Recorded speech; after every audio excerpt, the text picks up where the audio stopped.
Football season is officially underway. Hawks 1-0.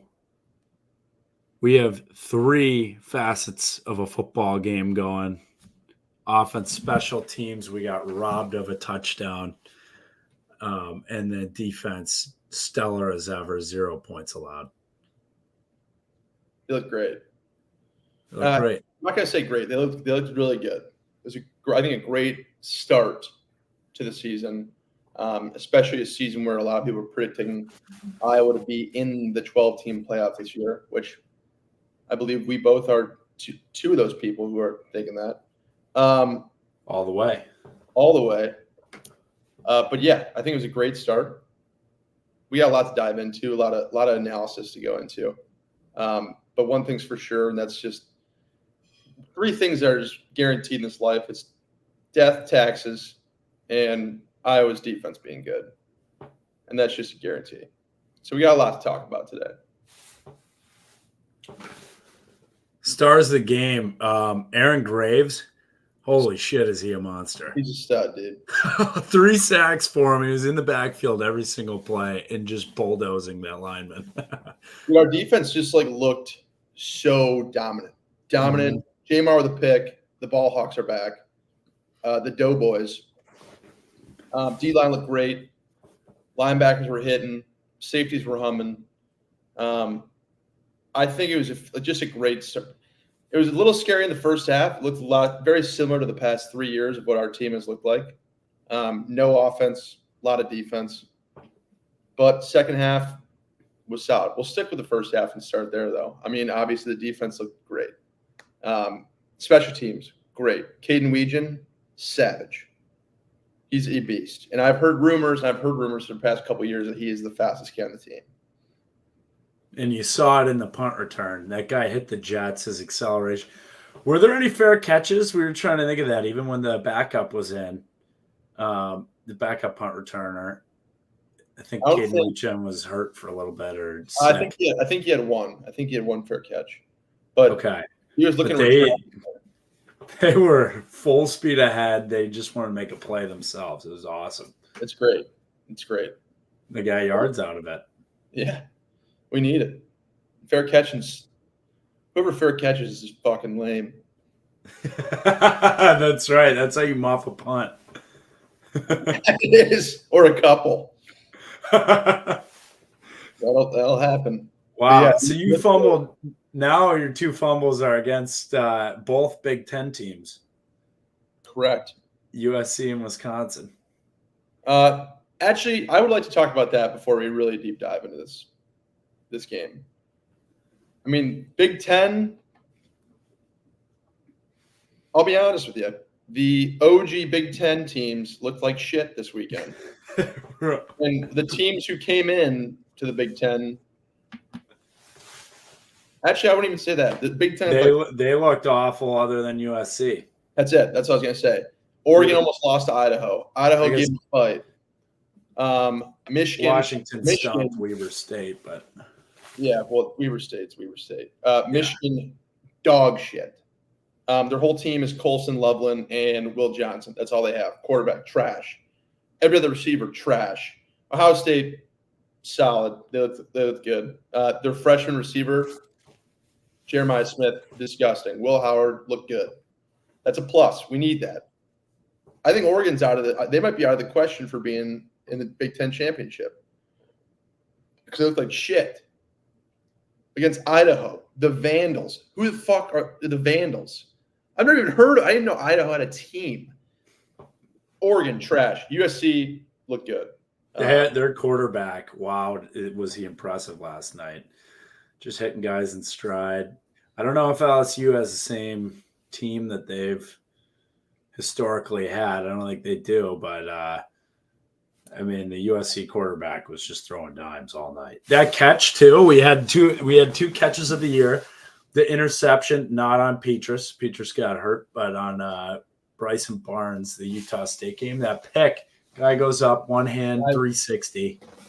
Yeah, I actually don't know how you top those 2 catches for the rest of the season. Insane. That was remember the interception for Oklahoma that dude did the one-hander? Yep, I was actually at that game. That one was sick. this one from Utah State blew it out of the water. Mm-hmm. I've never seen a human jump that high, let alone one-handed. He did a full 360 in the air. It was unbelievable.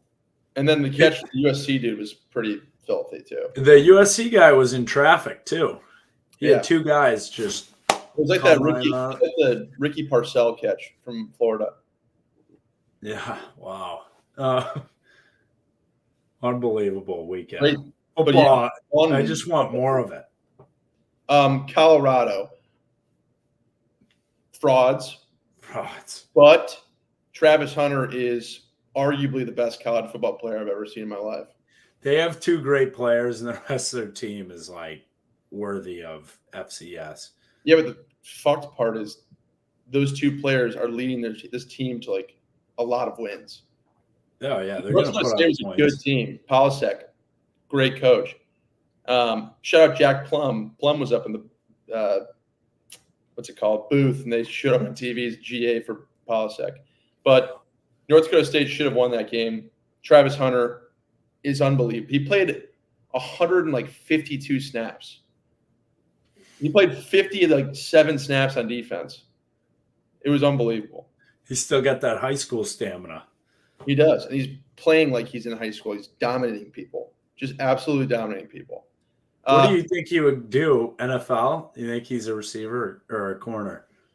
I think they make him both ways. Wow. I think they tried. Cool player. He's like the Shohei Ohtani of football. Literally. And, I mean, I guess that's what he said. He doesn't go out. He only plays Xbox, fishes, and plays ball. I mean, I guess that's what happens when you don't drink. You just become a two-way stud. You have good lungs. Yeah, just a beast. I hate to say it. Nebraska looked okay. Yeah, I think there's a lot of week one. I'm not buying into all the hype on anyone. Yeah, but like usually Nebraska does not blow out teams. It's true. Usually it's a close game. It's true. They like to lose tight games. Bingo. That is how their entire season goes. I may cheer for them this week because they're playing Colorado. Great game. That'll be a fun game to watch. I think it does more for us if is Colorado ranked? No. Yeah, I don't think so. Yeah, it's all right. So Matt Rule could still never beat a ranked team, even if they win. PJ Fleck still sucks. Minnesota choke. They may become lone survivor at the bottom of the totem pole. PJ Fleck in Minnesota. They look terrible, dude. Quarterback stinks. Receivers aren't getting open. Their defense did nothing. Kicker, I mean, do you cut him? What do you do? Well, dude, here's my question. So earlier in the game, he missed like a 25-yarder from that exact hash. Where the end of the game, they're in the middle of the field. Instead of kneeing the ball and trying to get the best position for the punter or the kicker, they run it. The guy runs the ball, gets down on the same hash the guy missed it at. And the announcers are talking about this. They're like, yeah, I don't know why they just did that because this is the hash he just missed on. Fast forward, gets iced, bang, misses again, loses the game. Stupid. Fleck, pull your head out of your ass. It's the Big Ten, dude. You're making a bad name. You're the new Nebraska right now. It's not good. Not good. But they're the bottom feeders of the league right now. Nowhere to go but up for. I didn't even say that. What? Did Purdue win? 49-0. Did Luke Jones play? I don't know. Damn it. Hudson Card looked good, though. Good thing we don't play him this year. Let's go, baby. The Hawk Bills are not there. That's huge. Yeah, I don't know, though. I officially think that it's a three-dog race. Wisconsin looked bad. They got to just run the football. I don't know what Fickle's doing out there. Fickle is a fraud. I think he's a complete fraud. Yeah, all right. If you're going to live in the land of beef, you can't be recruiting all these pretty boys out wide. No. So they're not getting the ball. That Van Dyke guy sucks. That's a reason why he didn't start at Miami and why he transferred to Wisconsin. Trash. Michigan State, horrible. Oh, they should have lost that ball game. It was unbelievable. I mean, three-dog race though for the Big Ten to get to Indy now, and it's Ohio State, Oregon, and Iowa. Boom. would argue that USC is over Oregon right now. Oh, yeah, USC. Sorry. Yeah. Yes. Yeah, well, Big Ten's better than the SEC now. We have that official title until proven otherwise. Bingo. I agree with you. We just smoked their team. But Vegas as a neutral site, that game was loud. A great neutral site game. LSU USC in Vegas. Also, crazy betting for the Iowa game this weekend. I took the under. Under was set at 40.5. Final score is 40-0. I can't tell you how hard I was sweating the last 30 seconds of the game. Oh, They ran it instead of kneeing the ball. I had the pleasure of taking it at 37.5. Lost it all. So I bet it at 40.5. My cousin wanted to get in on it. He goes, throw me some. I go, hey, odds went down to 37.5. He's like, that's fine. Boom. I'll set on it. It's the difference between a winner and a loser, but they smoked the spread. I got it at 21. This week's picks, I think the board's never been any easier than this. What's the lines we got rolling? Let me tell you, Texas is only -6 against Michigan. Oh my God. Are you serious? I couldn't believe it. Iowa is -2.5 against Iowa State. Wow. For anyone who's not a bettor, if you just put those two teams together, make a parlay, you would be a rich person. All right. We're going to, just that alone, we're going to throw a good chunk on that alone. That's going to pay for our merch at our live show this year. The Texas Iowa parlay. That's going to pay for drinks for the night and for everyone and merch. What was the score of the Iowa State game this weekend? I didn't see it at all. 21-3. They came out. They had 2 deep balls on the first drive, and they played North Dakota. We're gonna crush them, dude. It's gonna be really bad. But Rocco Beck looked great on that first drive, and then he lost steam. Their linebacker, Bacon, I think it's Jack Bacon. He went down, and it does not look good. Well, it's going to be interesting. Yeah. I mean, we are having our dear friend Trent on today to throw some arguments on why he thinks Iowa. He's a big Iowa State guy. He is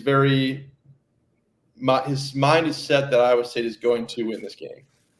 Respect it, but also respectfully disagree. So we will have him on the show a little later on after we break down the game. But, yeah, hell of a first week in college football. A great second week coming up. Iowa versus Iowa State. And I will be there. Jack will not. Going to be a fun weekend in Iowa City, man. I will be watching the game at Tin Roof, Chicago. Let's just get into this awesome ad read. Tin Roof features a lot University of Iowa alumni ownership, showing all Hawkeye football games with sound this year. Win a trip to Nashville. We just watched the game at Tin Roof in Nashville. It was awesome. Bob, the owner, was there. Great merch, great sound, great TVs everywhere. No better place to watch it than a Tin Roof all around the country.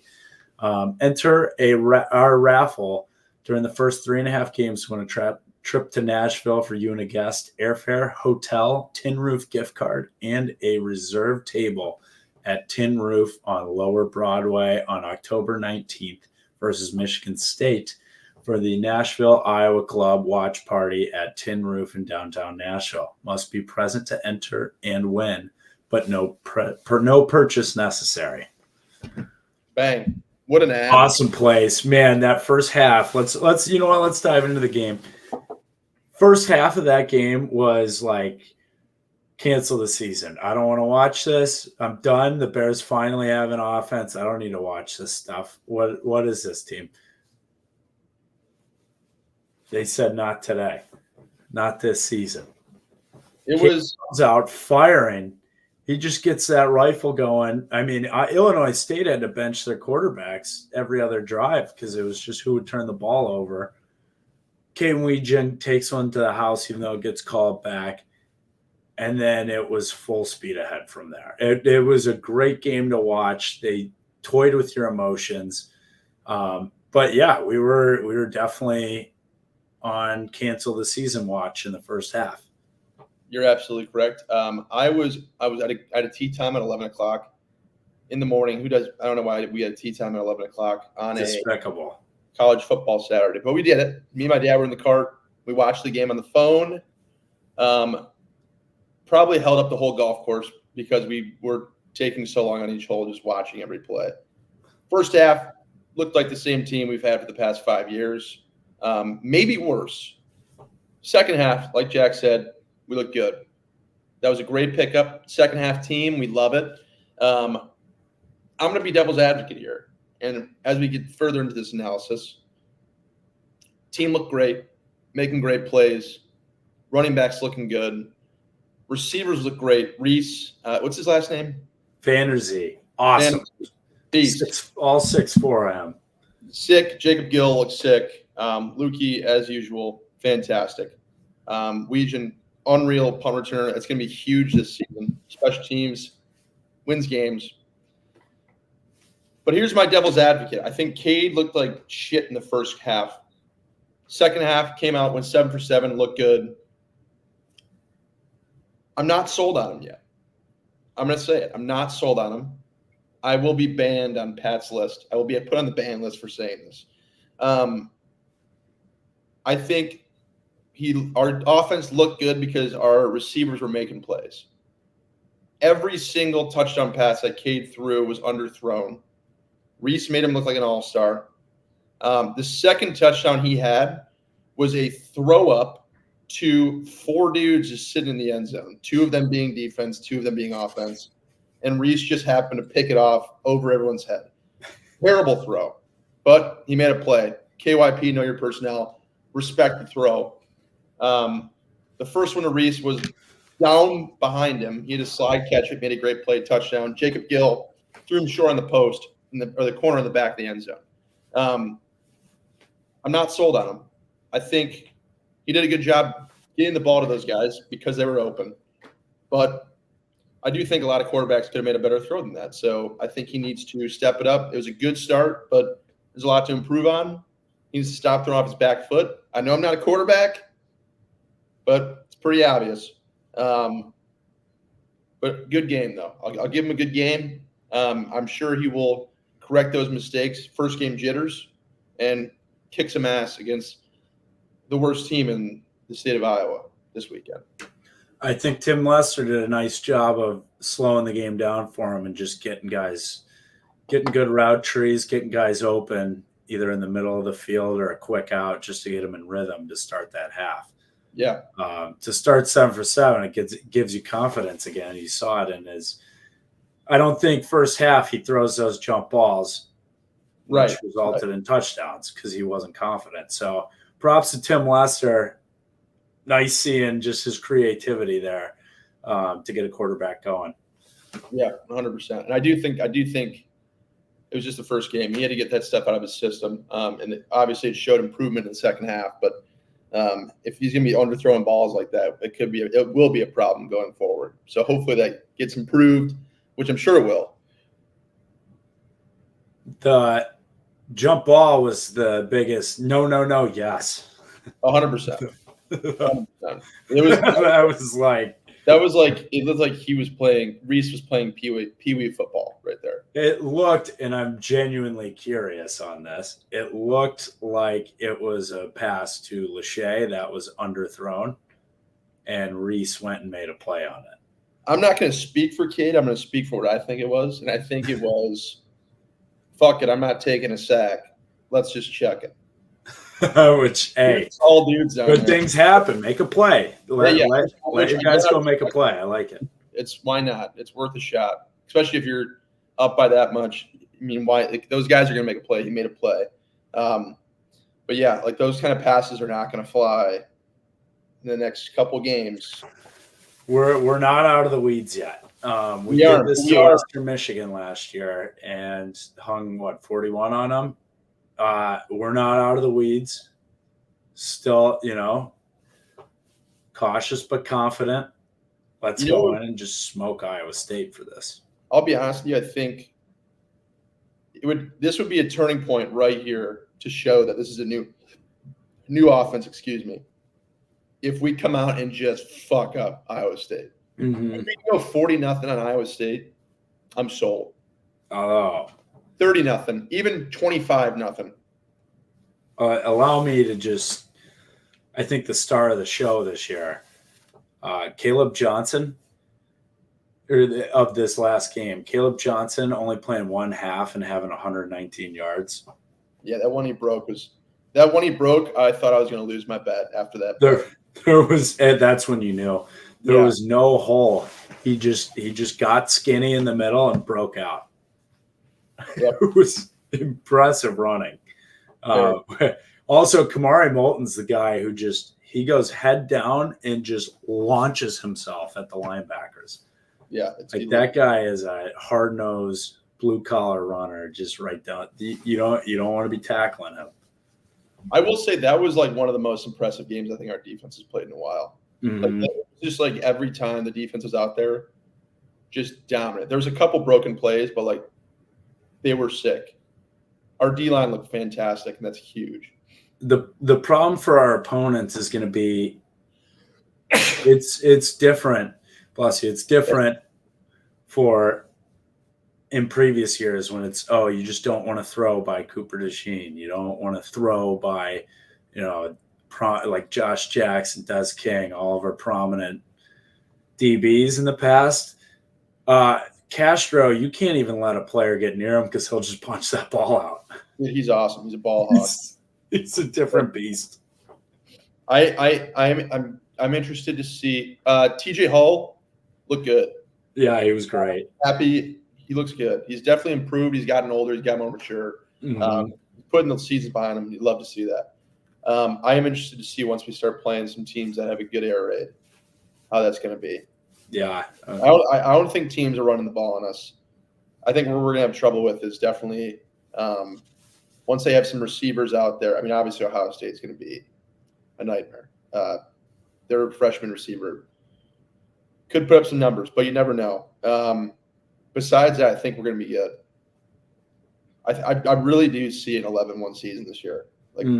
And Ohio State, I don't think is the same team. I would actually argue that they're better. Oh, no. Will Howard did not have that great of a game. I think he had 237 yards. They're playing Akron. It was pretty close until the second half when Akron ran out of gas. But our defense, man, I think they give an average quarterback hell. I agree. If our line's just gunning through that offensive line, which there is a lot of potential for that, we could make it an interesting game. But our defense played great against CJ Stroud a couple of years. It's just they didn't take any snaps on the opposite side of the field the whole game because we kept turning over in our side of the field. That is true. But you know what? We'll save the Ohio State talk for Ohio State. That's right. 12-0 is in the cards, though. Fuck the Cyclones. And fuck the Saints. We could go undefeated this season. Realistically, I think there is an actual possibility. Yeah. I think there's a very high chance we could go 11-1. Yeah. I am saying that with a full heart, being serious. Last year, I may have blew some smoke up some people's nose. I don't even know what the fuck this saying is. Up their nose. Yeah, blew some smoke out of my nose. This year, I'm actually serious. I think we could go 11-1. Or their ass. Yeah. Yeah, blow smoke out their butt. Whatever. Yeah. But yeah, no, it's I cannot tell you how I actually am so excited to go to the game this week. It's going to be fucking awesome. Dude, the receiver room too. Last episode, we were saying receiver room's thin. And now after watching that, Reese Vandersee is legit. Jacob Gill, speedster, was getting open all game. Vandersee being 6'4". What a get. And we just got that other 6'4" receiver from Illinois committed yesterday. 4-star. Huge. That's huge. Yeah, the Hawks are on the move. You want Kirk's age clock to just stop I know. because we're on the rise. I think it will stop. I think it's stopped 20 years ago. That's right. He's got to coach all the way through the third Epinesa. You have to go the full cycle. I think he will coach farther than that. Wow. But hey, shout out Coach Wallace. Big dub for Coach Wallace. He is the man. Should we start saying people are friends of the pod? Even though we've never talked to him about the pod. Coach Wallace, friend of the pod. Great game. He is awesome though. He was incredible. I wonder what his speech was at half to get him that fired up. Oh, I can picture it 100%. Give us your best impersonation there. Of Coach Wallace? I'm not good at Coach Wallace. There's Henry's really good at Coach Wallace. We should get Henry to do it. Because I never had Coach Wallace as a position coach. So I don't know the stuff that he'd say. I used to be able to do a good Brian kind of, but we'll save that. Brian, 50 points this week, Maryland. I didn't even see their game. What happened with it? 50-7. Who'd they play? UConn. That's a big win. That's it. They could be good. They could actually be good. They aren't going to be great, but 8-4 for Maryland. That's like a championship season. It is. Bowl game. That'd be huge. Shout out. I'm assuming this is probably the last shout out until we get Mr. Trent on the show. Shout out Joe Labus, Iowa alum, transferred to Central Michigan. Dude throws 3 touchdowns, 362 yards, and goes like 18 for 24. They also played Central Connecticut State, which I've never heard of, but fire up chips, baby. I love it. Joe Labus, baller, certified B. Yeah, it was a big week for the old Deacon Hill. Had a nice scramble tutty. He was cooking. Are you kidding me? You can't stop that fridge. That's a freight train with no brakes. Get off the tracks, man. Freight train with no brakes. Train ain't stopping for no one. Big old D. Spence was on pace for like 500 yards before he got hurt. You had a tough first 2 drives. Came back through a tutty, bang. And then he gets injured. And some corner on who they play, Robert Morris. Yeah. Had maybe the greatest catch I've ever seen in my life. The most athletic. It was like Josh Jackson's catch, maybe on steroids. What was up with our helmets, man? Hey, our helmets. I like our original better. Get the white, the classic. The all blacks, I don't know. It doesn't look as classic for us. I do like the all blacks. I'm not gonna lie. All right. Maybe I'm more of a traditional guy. That's kind of a lame ass thing to say. I'm kidding. Their traditional stuff's good. I do like that they're kind of switching it up though. Yeah. Bring back if they can bring back the all black Minnesota jerseys they had in 2015. The alternate, remember Minnesota? Yeah. Was it that game? Probably 15 because Des King was still on. Yeah, they had the all blacks and they bubbled the yellow letters. Dude, those were fucking filthy. Or bring back the Ohio State ones. They should bring back. If it was at home, that'd be sick. If we did the old alternates when we beat them, that'd be electric. Yeah, I don't know. I might go to the game this weekend. We'll see. You should, dude. We'll ride together. I know. It's back in my mind. I can drive. Well, all right. Iowa State week. We need the rundown if they're playing the Sirens. They 100% are. All right. Well, 2 years ago they didn't. And we know what happened 2 years ago. Maybe they stopped treating it as a rivalry. Let me pull this up actually. We need to go through. I'll be honest with you. I mean, we definitely treat Iowa State as the biggest rivalry game. That and Wisconsin. As players? Yeah. Everyone has their own personal favorite. Obviously, all the Iowa boys hate Iowa State. So that's like their big one. What was your favorite Iowa State memory? Iowa State? Yep. Ooh. That's a great question. I don't know. Probably, I mean, obviously the muff punt. Yep. The guy ran into his own player. That was electric. Also, though, when we were down and Akram Wadley freshman year had that like 50-yard run, he was like, we broke like 3 or 4 tackles.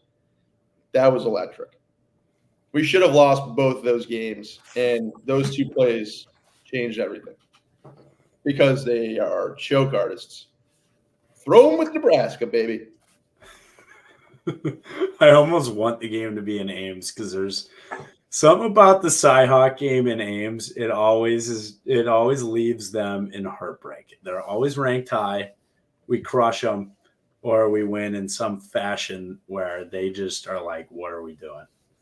Yeah, it always is fun. It's fun being the enemy in enemy territory. Mm-hmm.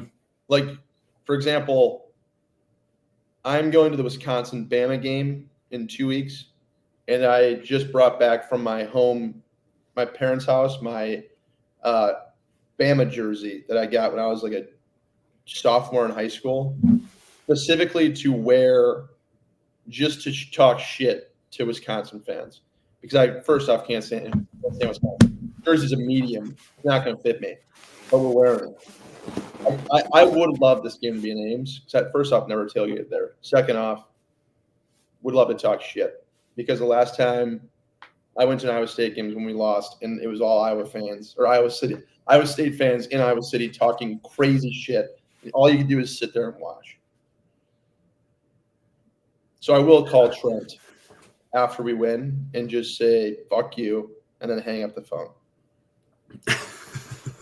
That's how it's done. This tweet was going around all week not all week, since yesterday on Twitter between Iowa and Iowa State fans. It says, it is from Sam. It says, let's break down talent. ISU, or it breaks down each position. Who's better, ISU or Iowa? Let's just go through them. I'll read off the position. You say Iowa State or Iowa. Okay, I'll be honest. I probably don't know half these people, but I'm down. Dude, it's quarterback is Cade and Rocco. Oof, that's a toughie. I'm kidding. Cade. I'll go Cade. Running back, Iowa. Yeah, you know sure. What's the Iowa State guy? Abu Sama. Sama. That's right. He's had one good game in his life, and I was seeing the hottest take that Abu is better than Caleb Johnson, but our running back room is better. Laughable. Very laughable. You don't have to tell me the tight end, Lachey. Not a question. Whole defense better than him. Yeah, every position. Every one position is better than every one position there. Not a question. Not even groups. Just 11 players on Iowa are better than probably 22. Whole side of the ball is better. I'd say 125 or better than 25. Gosh, what's your prediction for this week? Even though I think we are going to kick their ass, I think the version of kicking their ass is not going to be a huge point difference. I'm going to say 24-0 Iowa. I think it's a shutout. I think our defense puts some fucking hurt on them. I'm going to go 28-10. Over hits. Iowa covers. What's the over? Over's 35.5. Vegas has been sharp this year. Crazy sharp. Spread is Iowa 2.5. So I gotta get it now. I'm gonna just hammer that before that changes. I have $95 of free play now because I won it from the last game. So I'm just going to hammer. I'm gonna put 50 on that parlay and then 45 on the spread. big time. Man. Yeah, I'm excited. Let's kick some ass. It'll be a good game. Talk some shit. Yeah. All right, let's throw it. You know what? Yeah, we're going max play Iowa. We're just going Iowa straight up. Texas isn't even involved. Iowa, we're going to take the over this week. I'm not sold on the over yet. we're an offensive juggernaut, Coop. Yeah, I know, but come on, man. I mean, I think we've hit the under in the past, probably 18 games. We might hit 35.5 by ourselves. Give me 38-0, Iowa. Here's my thing, and this is why I think we're not going to score 35. Iowa State runs this defense called a star defense. So they have, I think it's, how many is that? 3, 2, 5. I think it's either a 4-down lineman, three linebacker, or 3-down lineman, 4 linebacker, and then they have 5 DBs. They have 2 corners, 2 safeties, and then they have a star defensive back. And the star is basically there to be their extra run fitter or their eyes in the sky, basically playing center field, trying to pick off the quarterback. He just kind of does whatever he wants. It is when you go from playing a team that runs a base defense to that look, it's a little bit of an eye opener, and it can throw you off in the first half. But I think we may have a little tough time passing the ball in the first half. I think we can run the ball. We may be able to run the ball pretty good. Second half, we'll open it up, and then we'll figure it out. They'll game plan. They'll scheme it up. That's how it always goes. It's always a close game because of that. But I do think we pull away in the second half. That's my analysis. I just think with their linebacker being out, we're just going to run the ball down their throats. Hey, next man in, man. You never know. Next man in. It's going to open up the pass game. One deep ball to Caleb Brown. Welcome back. Couple guys back. Kirk Ferentz back on the sideline this week. Golden Stallion, Silver Fox. I don't know if we've talked about this. This is actually hilarious, and I just remember this. So Coach Ferentz chews gum on the sideline every game. He always has gum in his mouth. And just when he's done with it, he'll just take it and throw it. And it's always some player getting smoked in the head. It's hilarious. Like, you'll be watching it, and you see him take it on, and you're like, oh. And then he throws it, and you just watch it, and somebody's like, whoa, man. It's great. Mid-game, like, he's just locked in. He's like, some kids just, what do you have? Hilarious. Yeah, he's great to have on the sideline. You need to put like a walk-on over by Coach Ferentz. We should just have we should have an all-time gum catcher on the side. You have to catch it in your mouth. Yeah. You have to. It should be, the tradition is you have to catch it in your mouth and continue chewing it.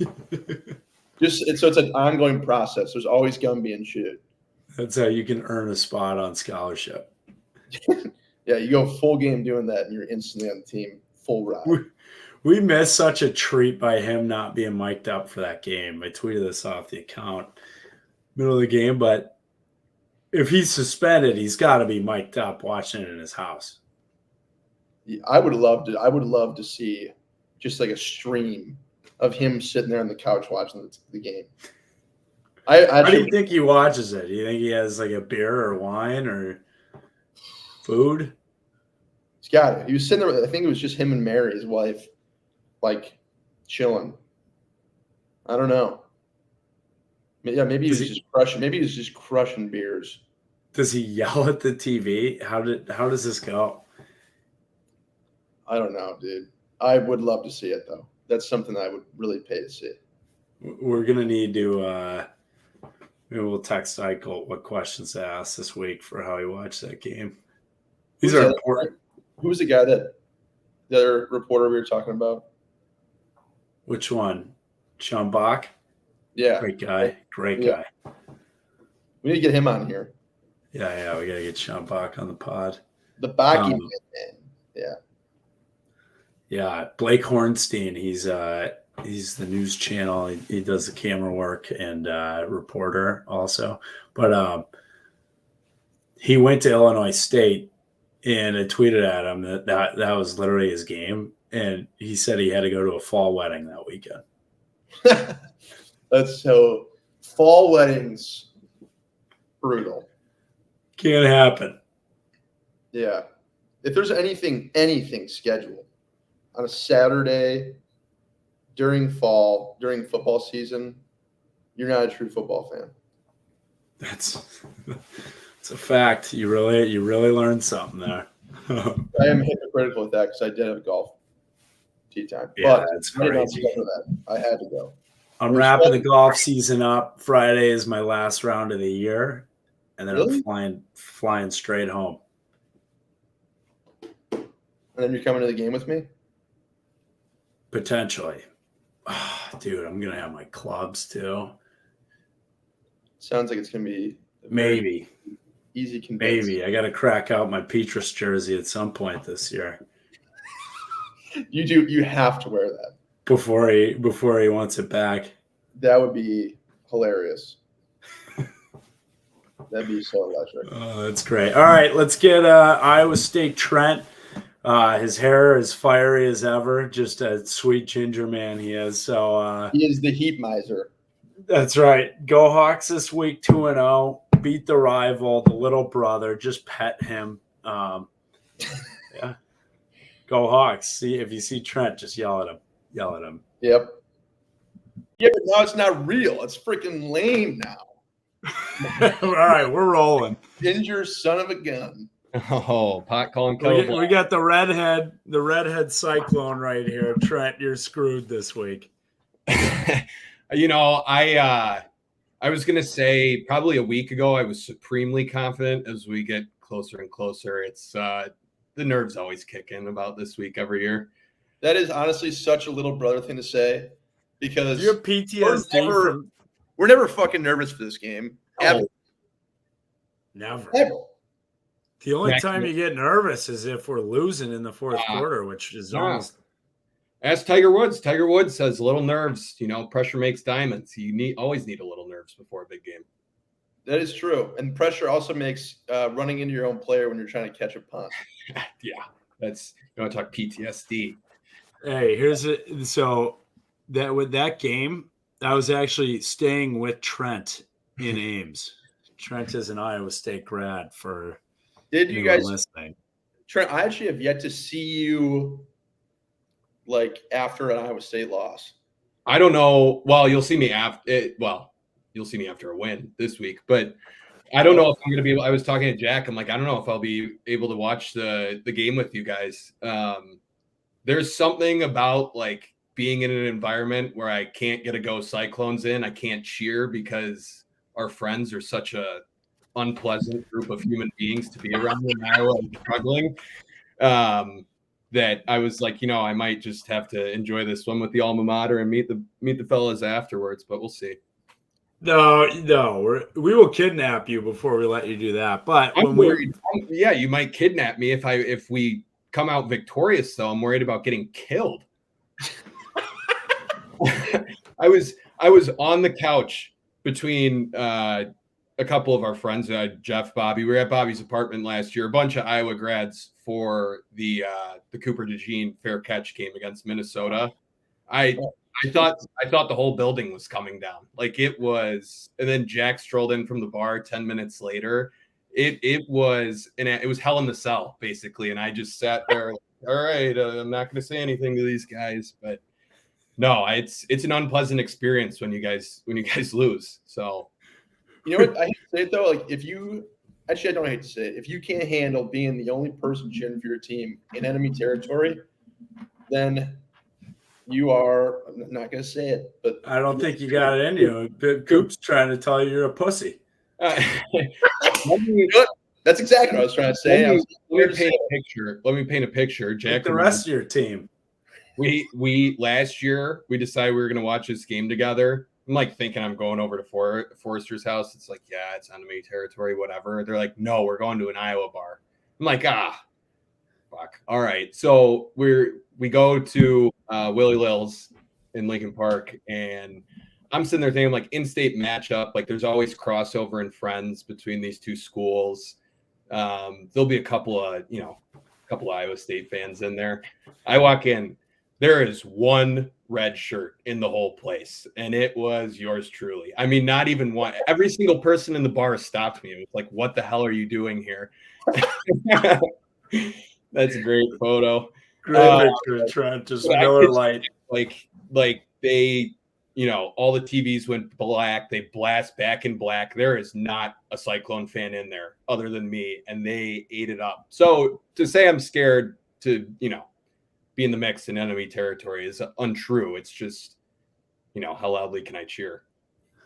That's fair. Is there an Iowa State bar in Chicago? Yeah, there's Murphy's. So if you guys are at Tin Roof, I mean, we'll be around the corner. But I was also thinking, like, between Tin Roof and Murphy's, like, and the Cubs in town, the Wrigley's going to be an absolute zoo on Saturday. You won't be able to get into Murphy's. No way. I mean, they all Cubs. That's the one thing, like, that's the one complaint I have about it is, like, September games. If you try to go there to watch a game, it's like, it's shoulder to shoulder when the Cubs are in town. It's like you're fighting for oxygen when Cubs and Cyclones are playing on a Saturday. And the Yankees are here, dude. It's gonna be packed. World Series team. That's what I think. Yeah. How are you guys feeling? Supremely confident? Always. Yeah, I know. What, for Iowa or the Cubs? We can do that. Cubs on an Iowa podcast, but no, Iowa. I meant the game this weekend. The reason I'm sitting here. Oh, well, I mean, Rocco Beck had 2 good throws last week. He burned them right away. Would you watch the ESPN highlight reel and you're like, oh, he must have only had 2 good throws the whole game? We only watched the first drive, so yeah. He had 2 plays, went 80 yards or 75 yards for a touchdown. No, he's I actually think he's awesome. He sailed a couple of intermediate throws, but he really wasn't, I don't think, expected to be the guy. And then the whole gambling thing came in and he won the job in camp. And he's he's legit. I have the take out there that he's going to break Brock's single season passing record this year. So we'll see. That is a crazy take. Well, he threw for 3,100 as a freshman. I think Brock's is like 37 or 38, but like, Noel and Higgins are both ridiculous. I told you off camera at one point, like, I think they have the second best receiving core in the Big 12. Like, Arizona has McMillan. He's the best receiver, and I would have told you that before he went for 304 touchdowns last Saturday. But and then Colorado's probably got the deepest room, but Travis Hunter. And yeah, Travis Hunter can just OPI every single play apparently. So, but right after that, I think I legitimately think you have Iowa State right there at the top of the Big 12 from a receiver room standpoint. Does that mean they're actually number 3? Because you just listed 2 teams in front of them. No, I said the best receiver was McMillan. He the best single receiver in the conference. This is Iowa education kicking in here. And then Colorado is the only team that probably has a deeper room than they do. So I would actually argue with you on that against your point. Those are 2 receivers that are just like the only receivers on their team. If you guys have more than one good receiver, you have a deeper room than both of them. Well, Bramer, the tight end, solid. The guy who was supposed to be the 3 blew his knee in camp. We're the most banged up camp team of all time. It's like it's end of November for all these injuries that we have. But is that excuse going to come up after the game Saturday too? Absolutely not. Absolutely not. Okay. In November, are you going to say you can beat us after we beat you in September? I don't know if I've ever said that. I can see that happening. It's always set the tone for the season game. It's usually our first big game. We play, both our schools either play an FCS team or like one of the smaller in-state schools. And then this is kind of the first big game. And you tend to know how we perform prior to September, which is usually grinds my gears. Abu Sama or Caleb Johnson? I'd give the edge to Abu Sama, but I think your guys' room's deeper. And Abu he turned his ankle last week in the game. He might be hurt too. The whole team. It's like we went to war last week. We played North Dakota. You should go out there and freaking tape up his ankle for him. What happened to Bacon? Did they come out with that?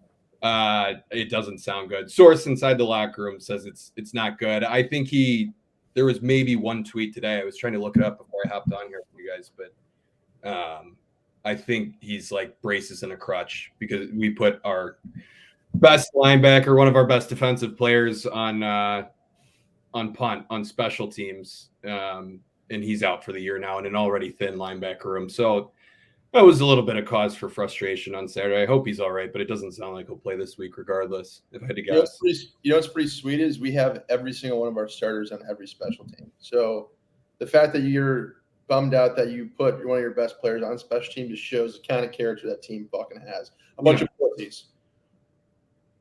I don't make the personnel decisions over there. We probably Jack. No, I mean you know the history as well as anybody. Special teams tends to be a not a strong point for Matt Campbell. So maybe he was trying to bolster up the talent on that end, but I don't know. It's frustrating that in North Dakota we're putting our best linebacker in on punt and then he blows his knee. But we'll see. I don't know. If Matt Campbell loses this game, is he on the hot seat? No, that's what could that man do to get on a hot seat? Because 7-5 doesn't cut it in Iowa City, but Ames, it's like you guys won a national title. Well, relax. No, I would be very frustrated with 7-5 this year. I'd be heated, but it's like the process of firing a coach and then finding a new guy. It's not like we're plucking from an SEC coach to come play at Iowa State or come coach at Iowa State. Like, I don't want to. It is a little bit of loser talk, but does it get better than Matt Campbell? And I think he's actually probably, as big of a dark horse as he's been in years. He was in the mix for those big jobs a few years ago, but I actually think this team's going to be good despite what we saw on Saturday. Some of the issues. I would agree. Matt Campbell and PJ Fleck are two big dark horses in college football. That will be the single most disrespectful thing you said to me this entire podcast. PJ, when is that dork going to take off a tie? He's the only Big Ten team to lose. He got his ass kicked by a shitty North Carolina team. He stinks. I don't know why you like him so much. Whoa. I'm just saying, dude. Like, I think they're pretty much in the same league, and I actually do think Minnesota would beat Iowa State this year. Well, whatever. Row the boat, baby. You just drink the boat's sinking. Did you see your guys' own graphic you put out an hour ago on Twitter? I actually did not. It was Jeff. It was a canoe sinking with PJ Fleck at the bottom of the Big Ten. So you're following our graphic team. Are you becoming you guys, despite your putrid university that you attended, you guys are my friends. So I do try to support my friends. Respect. What a beast. Yeah. Hey, what do you think about the tailgate scene in Iowa City compared to Ames? What's your experiences in Iowa City? In Iowa City? Tailgate scene's very different, but a great story. We were coming in, I think this was his sophomore year, Jack, I think, came for the tailgate. There was a COVID game that got canceled, but Coop will like this story too. So Jack's like, oh yeah, we got a tailgate lot, like rent it out. There's gonna be a bunch of people back there. They're backing up a Natty Light truck. 10,000 beers are coming off this thing. I thought he was kidding. He was dead serious. But it was one of those like houses that have those elevated decks on the back to go into the back door. So all the beer was under the deck. We're like, oh, this is great. It is the same backyard like you guys put with the huge mud hill and everything going on. So we're like, all right, we'll grab a beer, we'll have some fun. And I was much less outnumbered. There was definitely more crossover between Iowa and Iowa State fans at this tailgate. But so I'm sitting there, I'm with my buddy Shane, who I went to school with. Shane's like 6'7". I mean, he's a light pole. He sticks out like a sore thumb, and we're both in red shirts. So we grab a couple beers and we make our way back through the backyard, and then and it's so muddy. Football, bam, back of the shoulder. I'm like, all right, that was funny. Like, kind of turn around, look at the guys on the elevated deck are laughing. Not more than 5 seconds later, boom, boom, beers right in the back of the head, just full beers. They're throwing full beer. They're pelting full beers down on Iowa State fans. I'm like, guys, this is kind of like fucked up. But we're just sitting there. My buddy literally turned, just caught one right in the side of the head. Just 16-ounce grenades flying at your face. Just firing them. And these guys didn't have a care in the world. It was like, they're like, oh, 97 black. I'll just put it on his forehead. Like it was violent. That is one thing about my experience in Iowa City. It is always violent. Hey. What a time. How long did you last in that tailgate field? Oh, we stuck around the whole time. I mean, it like kind of cooled off. That was, I don't know. I think somebody was like, guys, stop like physically throwing full beers as hard as you could at people because I think it missed the girl next to us by like 2 inches. The last one that like hit me in the back. And then it was like, all right, we're probably calling it. But yeah, I mean, the funny thing, right after you guys left, an Iowa girl, she's all of 5 feet tall, just gets domed in the head, knocked out, and just like a stretcher can't go down those hills. It's so muddy. So we're just carrying her out. That is like, you seriously need to be like one of the, like a coal miner with like a rope, just pulling somebody up that mud. Once you go down and you have like, quite a few pops in you at 10 a.m. in the morning, there's really no getting back up that hill, that mudslide. That place sounds like a war zone. And then the very next year, when we went to Ames, we had like a complete opposite experience. Everyone in the tailgate field was like, you want a beer? Like all this. But I remember, so that was the hail game, Coop, when you guys had the delay, had to go back in the locker room. So we're staying with Trent. And so we didn't even get into the game yet. It got delayed that early and then ended up going back completely trashed. So we go into the stadium, no ticket. We're just like, nope, we're just going to go in. And the people at the gate were like, all right, whatever. People left. So we're sitting in the student section when the guy from the punt team hits his own guy. Iowa State's definitely going to lose the ball game because of it.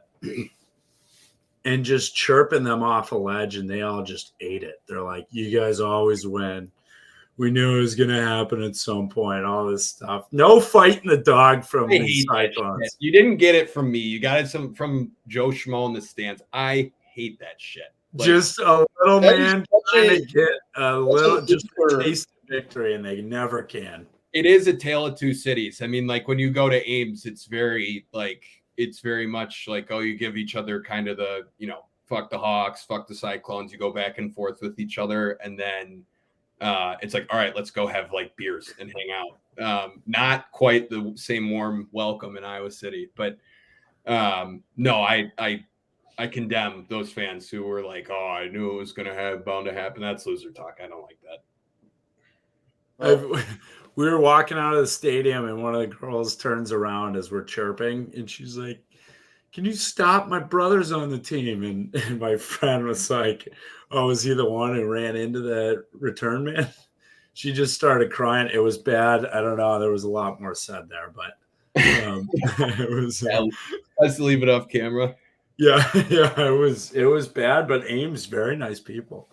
Great tailgates too. I mean, maybe I'm biased, but like you guys have a great bar scene. I think we do tailgates almost as good as anybody, like anywhere you'll go. I respect that. I still have yet. I have not gone to Ames yet, so that's a bucket list for me. Beautiful, beautiful town. Are you going back for any games, Trent? I have. Well, not at the moment. No, I'll probably go back for like our alumni game with our fraternity. I'll probably do that at some point. I think it's in October, but those guys aren't quite back in school yet, so I'll have to see. We do have the KU Iowa State game on the books in Kansas City at Arrowhead Stadium while they're getting their stadium redone. So that we're going to that one, but that is the one downside where it's like the it's 5.5 hours versus 3 to get from Chicago to Ames versus Iowa City. But that's when conference realignment was going all on. Like when that was all shuffling around, I'm like, man, wouldn't be so bad to get in the Big Ten, go see a game at Northwestern, see one at Illinois, see one at Iowa, see one at Madison. Like it would just be a lot easier to get to. But yeah, I'll make it back out there for a game. I haven't been, a year and a half. Last time I was there was for a basketball game a couple of years ago. Nice. Well, you need to get back there. Yeah. Obviously, it sounds like the fans have a loser mentality. They need you to lead the charge. Yeah, I'm sick of your guys'. You guys just. Go ahead. What What was your record against Iowa in college? I had the spark notes ready. I'm like, here, Forrester's going to go down the list, the World War II joke, the record in college. Yeah, it was winless. I mean, there was a year in there where that loser Kevin Warren decided to cancel football for you guys that we couldn't play. So 0-3. Oh, that's right. I totally forgot about the World War II joke. Yeah, people have lived through the Holocaust and still haven't seen Iowa State win 10 games. Matt Campbell, what's he getting all these offers for? He's never won 10 games in his life. This is about the 15th time I've heard this line in the past like week and a half, Coop. So we're steady rolling with the World War II jokes. But well, at the point in time, it was like I was. My grandma's 93, and that's why she built a bunch of Hawkeyes in her family. She never watched him. She never watched him win 10 games. Yeah, well, I think at the time he had kind of built Iowa State's program up from nothing, and it looked like they're on the rise. But there's been since been a little bit of a plateau, record-wise.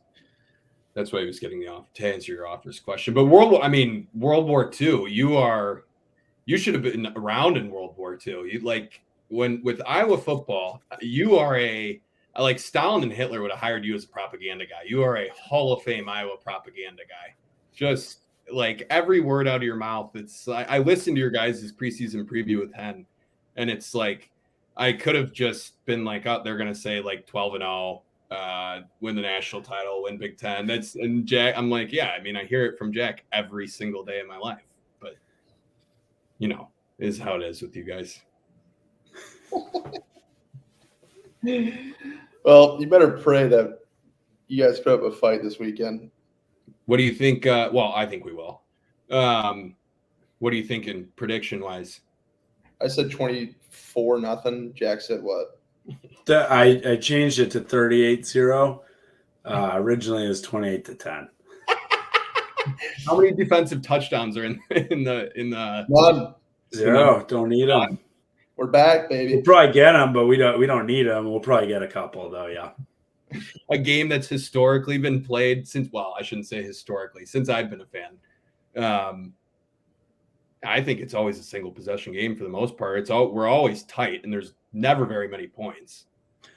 Yeah, but let's say last 10 years, is there someone who comes out on top more often than not? There is. Yeah. What usually happens in those games, Trent? Well, it doesn't take away from the fact that they're usually tight games. I mean, last year was as good of an example as any, where it's like typical, Iowa State isn't ready to go before October. We come out, we drive down the field, we miss the opening kick, and right then and there, every single person in that bar that I referenced earlier, right then and there, it was just like all eyes on me. They're like, God, they're like this fucking guy. But no, I think, the front seven didn't look great, and then Bacon going down last week. I don't want to predicate everything on week one, but the concern I think is that you guys aren't going to be able to throw the ball down the field on us, but that's never your MO. Like I think if I was KF, I'm probably watching that game and we're going to go run left, run right, and let Caleb just pick up 4 to 5 yards. They better figure that out. They got to plug some gaps on the line prior to Saturday. So that's my concern on that end. But I think if, the key for you guys, I would say, since this is an Iowa podcast and nobody really wants to hear why Iowa State's going to win this game, I think the key for you guys is similar to what North Dakota tried to do, and it's keep our offense off the field. If you guys can control the clock, that's where it gets difficult. But I think if our offense, your guys' defense is really good, but I do think we have the weapons to be able to go and score on you guys. I hate to put this out there, but I would say we are a little different team than North Dakota, my friend. Well, I know, but Jack was holding up the crystal ball after you guys beat Illinois State last week. But I was just saying from a strategic standpoint, North Dakota basically kept our offense off the field. Our defense just couldn't get off the field last week. So I was just going to pound the rock. And if you guys can get 4 to 5 yards of carry, that's kind of the jury seems to be out a little bit early on how you guys would win. Do I think that's going to happen? No, but from a standpoint. So what was the score of that game? 21-3. What was the score of the Iowa game?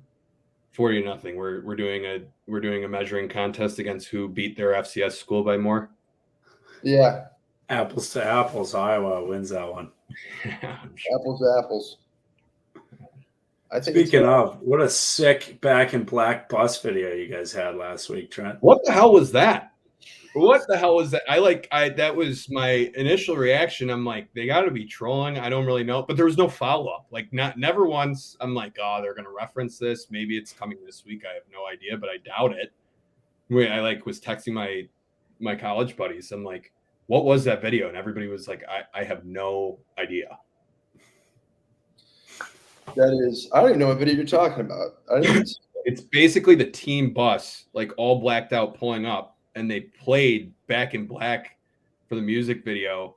And like every Iowa fan was like, you guys want to be us so bad, which, typical discourse. But then the Iowa State fans were like, they got to be like screwing around, right? Like, what the hell is this? Like, it was not well received by the fan base. They posted a video of Iowa State's bus showing up all black with the song Back in Black on. Yes. Dude, I think is there a mole in your guys' media team? Dude, I was dumbfounded. What's going on? It still behooves me. I have no idea. That's not good for you guys. I'll tell you that much. No, typical Cooper. He's probably TikToking in his bedroom, like, "Oh, social media means everything." Gosh, I actually wish you know what, Trent? My bad. When we beat you guys, I will make a TikTok. You're going to make a TikTok anyway. That's all you do in your free time. Okay, you know what? You go to work, you show up late for things, and you TikTok. I do not show up late for things. I show up late for things that you guys are associated with. There's a difference. Forget about the disc track. He's going to disc TikTok you. I like that. I like that bet. I like that. Yeah, that's a new thing. Disc talk. You're going to disc talk me with a mean renegade on Saturday? I'm gonna renegade on every team we beat. That's a good content idea for the Meadow Melrose. That is a great content. Glad you brought me on. Yeah, Pup. Thanks for coming on, Trent. Yeah, that's good ideas. Yeah. I'm just gonna wear. Yeah, I'll think of something. Speaking of what Coop wears, people forget that I almost had Coop in an Iowa State sweatshirt last year, and he had to call his mom to think if it was a bad idea or not. And she's like, "What do you think, Max? You cannot wear that." I was this close walking into your apartment to get Max to wear an Iowa State sweatshirt that day. I have zero idea what you're talking about. Yeah, well, that makes sense. Propaganda network. That is just such a false story. I can't explain that. Okay. I also will say this. Are you mad that one of your friends is trying to support you? No, but I think everybody listening to this podcast would be mad at you. Well, I didn't do it. And that's also it is fake, a fake news thing right there. Yeah. Trent, can you just say Iowa will probably win? Just in a little so we can clip it? Absolutely not. I won't do that. Can I get a last year when we had a Penn State kid on, Tommy, he was a great guest. But he said something along the lines of that, and Christian Hackenberg's Penn State podcast just quote tweeted it, was like, "We're disowning this guy. He is a total traitor. Fuck you, Tommy." Yeah, I want it very clear. I remember that actually. That was crazy. I want it very clear that I will be heavy on the Cyclones this weekend from a financial and an emotional standpoint, as I am every weekend. That's fair. We're giving out free merch all of Wisconsin week for the live show when we beat Iowa State this week. I'm going to be throwing a large sum on it. Free Men and Melrose merch? Free Men on Melrose merch. Also shout out Wolf. Great DM. He got one of the hats last year. He said he's been getting compliments left and right in the stadium. So we got to get some merch out there. You guys should dial one up in red and gold for me, Cardinal and gold for me. I'll support the pod. Oh, actually, it was. It actually, the hat was Iowa State colors because it had a rose. It was. It totally was. It totally was. Yeah, so and then Dewey was rocking the shirt this week, Tin Roof Nashville. Was he? Oh, it was beautiful. Man, we got to get more merch out there. Yeah, we do. What's that giveaway again? I saw that. Wasn't that related to Tin Roof? Trent, here's my idea, and if anyone's still listening, I want your thoughts on it too. Did you hear his question or no? What was it? No, I was asking what the giveaway thing was with Tin Roof. I thought I saw that. Oh, it's beautiful, dude. You show up to Tin Roof. You can just put your name in the hat for a raffle for the first 3.5 Iowa games. It's a great question. You can win yourself and a +1 a trip to Nashville. That's airfare, hotel, Tin Roof gift card. And then you get a reserved table to watch Iowa, Michigan State at Tin Roof in Nashville. Nashville's a blast. We're on Broadway all weekend. That's quite sick. I'll make this promise to you. After Cyclone wins, you will see me high stepping down Sheffield and Clark to get over at Tin Roof to put my name in before shortly being killed by Bobby and Pat because they're lunatics. Hey, isn't it only the first 3 games? First 3.5. Yep. Okay. So the winner is announced at halftime versus Minnesota. That's a tough game, Fleck. Who are you cheering for? I don't know. Such a clown. He is so elite. Hey, this was last year. We got the best Brian Ferentz video ever when we beat Iowa State. He jumped up to give a fan a high five. Oh, I'll give sorry to interrupt, but I'll give a compliment. KF's interview after the suspension came out, like his presser was one of the funniest things. Like it was the most like, yeah, I don't give a fuck on to Iowa State. I did a thing and whatever. Like I laughed so hard. He just did not care whatsoever. He's like, yeah, whatever. Full accountability, but did not care at all. That's why he's the GOAT. It was funny. GOAT. Yeah, dude, he's electric. I think, is there a shot that if Campbell loses this game, it's like a Malice in the Palace situation where he's running up in the stands trying to fight a fan? Do you not remember what happened last year? That's what I'm saying.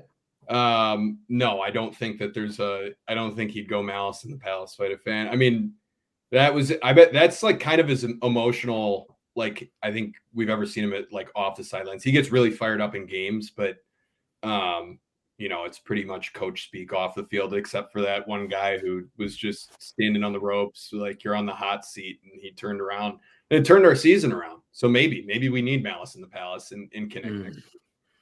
Well, I'll be honest with you. I think if Pat was front row, there would be Malice in the Palace. Dude, me and Dewey, the Penn State game where we stormed the field, we sat the very corner front row next to the Penn State walkout where they come out. Sean Clifford almost tried to fight us when he got hurt, and Matt Leinart called security on us to like give us a talk.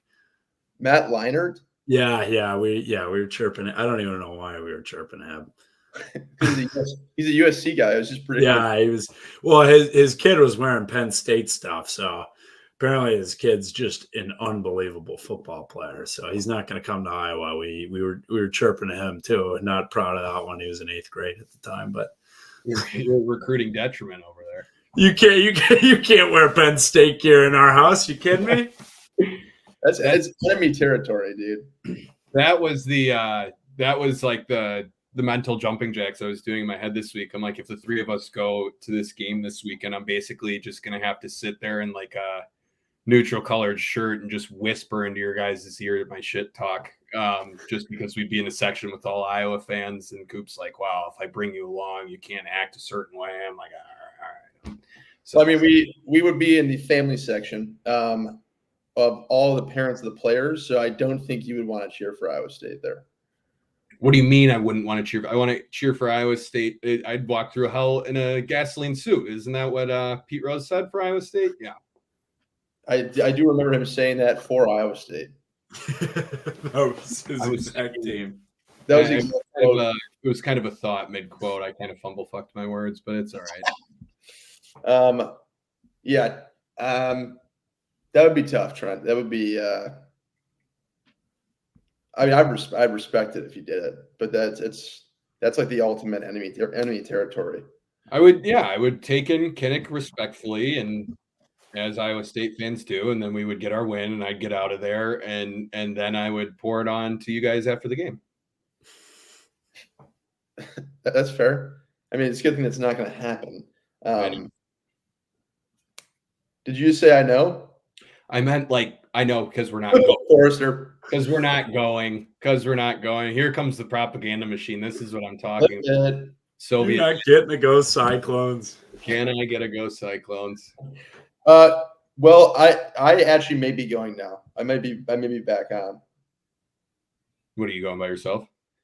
Well, Jack's now. I don't know. I might be going by myself, but I have no idea what those situations. I have to buy a ticket after this.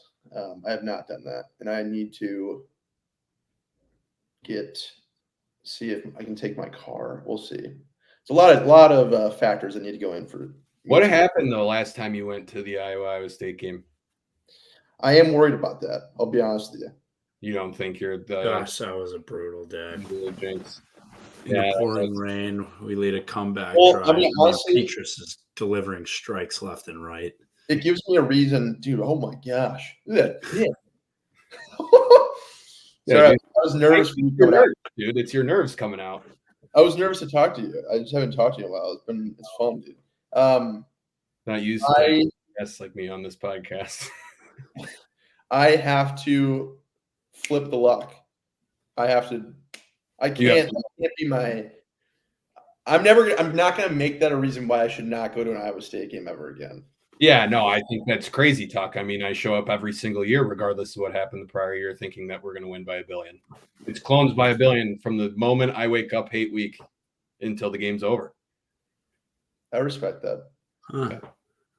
I don't even know if that is that a winner's mentality or is it just like a hopeless mentality? How could you spend hopeless out of waking up and thinking about the Cyclones winning by 1 billion points? Because that's never gonna happen. It happened the last time you were there. Trent, thanks for coming on, man. Good luck this week. You're staying we're going to kidnap you. We'll either go to the game. That's going to be a late decision. Or we'll be at Tin Roof, Chicago, and you're coming with us for the full 4 quarters. Sounds like a plan. I'll get kidnapped. Kidnapped as a king. Go Cyclones. Appreciate it, fellas.